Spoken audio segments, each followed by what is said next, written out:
Welcome back to the channel and happy Christmas. Jermall Charlo could run over Canelo Alvarez with a piston jab because Canelo Alvarez is not the same fighter he used to be. That comes from the mouth of Canelo Alvarez's former promoter and without a doubt, best 160-pounder since the mid-1980s, Bernard the Executioner Hopkins. Let's talk about what Bernard Hopkins had to say about Canelo Alvarez and Jermall Charlo. And if you are a Canelo Alvarez diehard supporter who doesn't want this Charlo fight, you're not going to like it. Let's talk about that in this video.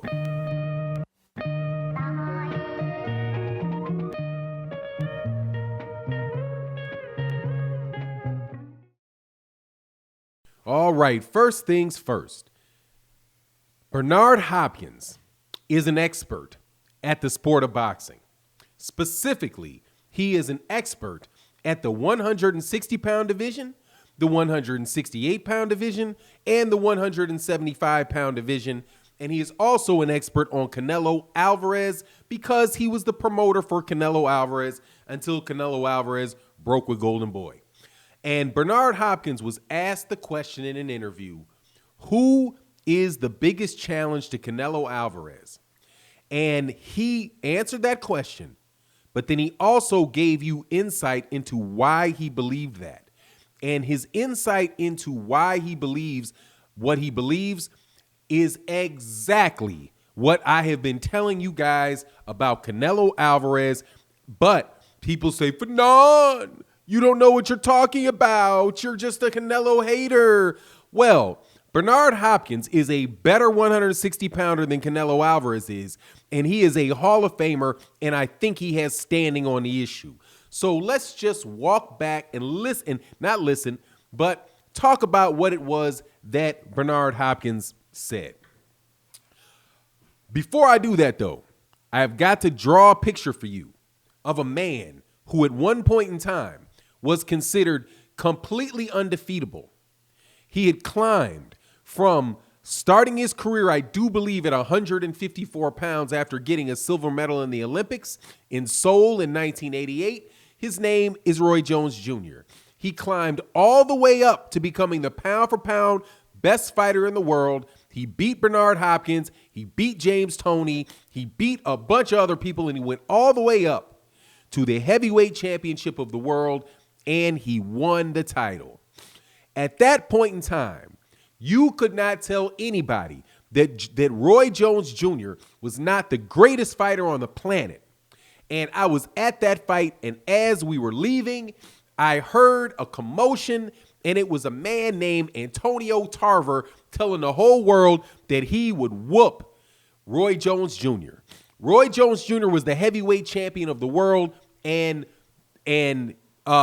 Antonio Tarver was 2 weight classes below him, but started off at the same time as him. We know what happened. So when we talk about this idea that Canelo Alvarez is some undefeatable person because he left a lower weight class and went up to a higher one, you would assume that that means he can beat everybody at the lower weight classes. And that is not true, because it has never panned out to be the case in boxing. And in fact, I will leave that alone. Jermall Charlo and Canelo Alvarez are the same size. Now, what does Bernard Hopkins have to say about the actual matchup? First, he points to the Callum Smith fight, and he, like me, even though he's being polite and courteous, was like, yeah, that was a trash can fight. He was like, yeah, it's just, the guy was out there. You just did something to, just to shake the dust off. But then he said he cannot fight like that against Jermall Charlo. The interviewer asked him, Bernard Hopkins, who is the most dangerous for Canelo? And between 160 and 168, and I do believe 175. His answer was not somebody at 168. It was not David Benavidez. It was not Caleb Plant. It was not It was Jermall Charlo. And he said the reason that he gave is very, very Roy Jones Jr. versus Antonio Tarver-ish. And by the way, Bernard Hopkins would know because he beat both of them.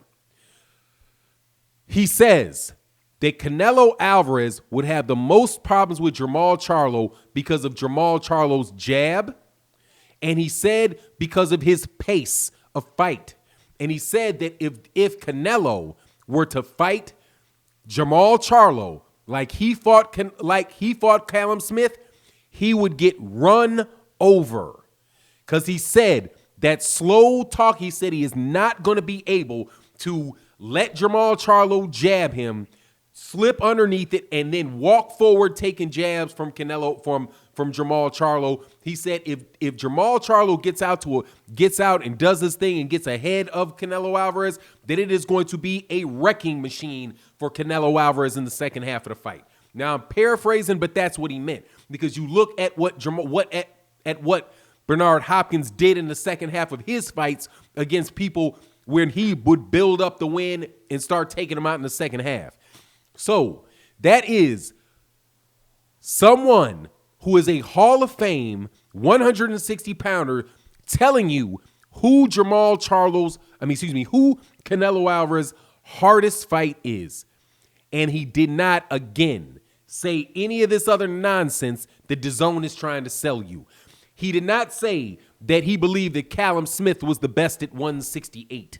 Okay? Because Callum Smith was not the best at 168. More than likely, Callum Smith was not the top 10 at 168 because he's just not very good. Okay? And it proved itself in that fight. Callum Smith came out and said that he said after the fight, Canelo Alvarez was targeting my arm. And then people started acting like that was somehow cheating to continually hit somebody on the arm. It's not. The arm is part of your body. You can hit somebody on their arm. Whether or not they consider that a scoring punch or not, who cares? But it is a punch that will keep you from lifting up your arm, right? If you're standing there like this, eventually you're going to drop that arm and that is going to open up. I mean, boxing is a sweet science, but it ain't a sweet rocket science. You know what I mean? The guy just isn't very good. He couldn't get out of range to prevent that fight from landing, from that punch from landing. And all Canelo, I'm telling you, go watch that fight.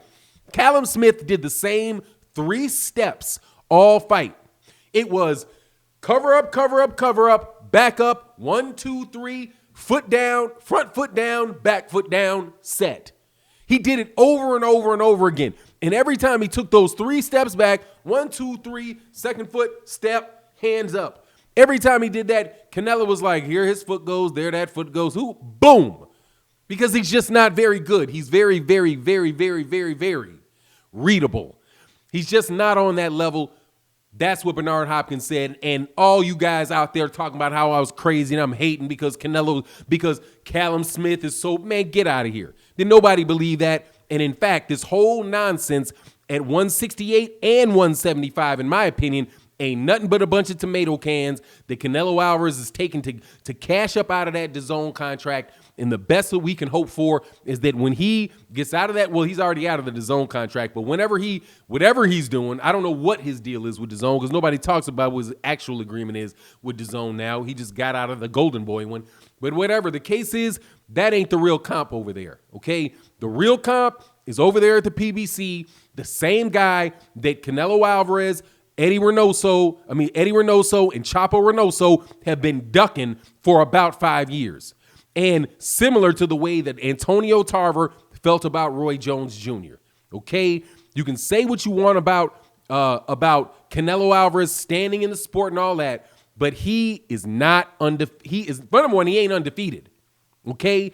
And you all keep talking like this myth of progress thing where people keep saying, well, that was so long ago. Now Canelo's better. No, Canelo is now slower than he was at that age, right? When was that? 2016? Was that 5 years ago? He was 22, 23 years old at the time.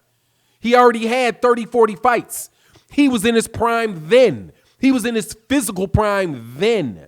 What he is now is old with older, not completely old, but he has had dang near 55 fights. That is a lot of wear and tear on that dude, man. His knee, a lot of punches, a lot of fights. He's just not the same guy anymore.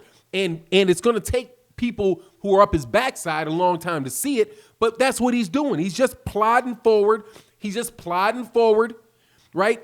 Wait until he can break a guy down and stop him in the second half of the fight. And what Bernard is saying to him is, dude, that is not going to work with Jermall Charlo, because Jermall Charlo is too mobile for that. Number one, you're not just going to walk him down. He's going to bop to the up jab to the stomach, up jab, move. And what Bernard Hopkins said about his jab is serious. That ain't no Callum Smith touch you jab. That's a piston jab that knocks your head back and gets your respect. And Jermall is going to get Canelo Alvarez's respect with that power, man. But people, again, they believe in this myth of progress. A second you move from 160 to 168, you are immediately better than everybody at 60 because, hey, everybody at 160 is bigger, right? But that's not the case. And Bernard Hopkins knows it. Really happy to hear him say that. Much love to everybody that comes by on this Christmas Day, even if you watch it after Christmas. Happy holidays to everyone if you don't celebrate Christmas. But anyway, in the comment section, leave your thoughts. Let me know what you think. I so much appreciate you coming by the channel. And with that, I'm out. Peace.